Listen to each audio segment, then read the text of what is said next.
ચમત્કારિક પ્રસાદની વાર્તા।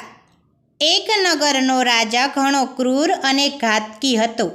જિંદગીમાં આખી એણે પાપ જ કર્યા, પુણ્યનું એકેય કામ કર્યું ન હતું।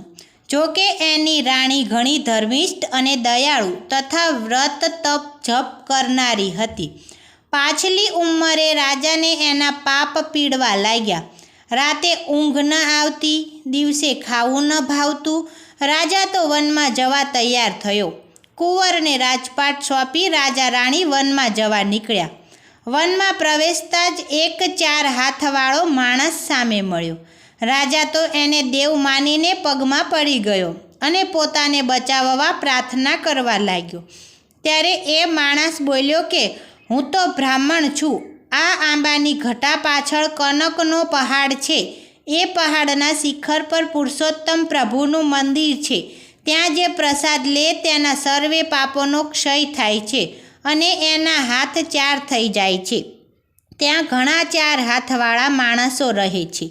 રાજા તો ગળગળો થઈને બ્રાહ્મણને વિનવવા લાગ્યો કે મને કનકના પહાડના દર્શન કરાવો। બ્રાહ્મણ રાજા રાણીને આંબાની ઘટા પાછળ લઈ ગયો, પણ ત્યાં પહાડ ન હતો। કનક પહાડના દર્શન ન થતાં રાજા રુદન કરવા લાગ્યો। ત્યારે બ્રાહ્મણ બોલ્યો કે જેણે જિંદગીમાં પુણ્યનું એક પણ કામ ન કર્યું હોય એને જ પહાડના દર્શન ન થાય। રાજા તો અતિશય રુદન કરતો કરતો પોતાની જાતને ધિક્કારવા લાગ્યો।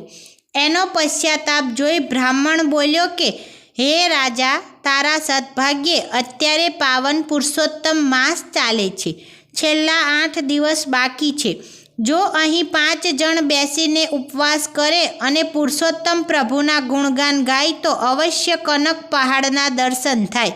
રાજા તો તરત જ નગરમાં ગયો, જઈને સેનાપતિને અને પ્રધાનને લઈ આવ્યો। પછી રાજા રાણી, બ્રાહ્મણ, પ્રધાન અને સેનાપતિએ વ્રત આદર્યા।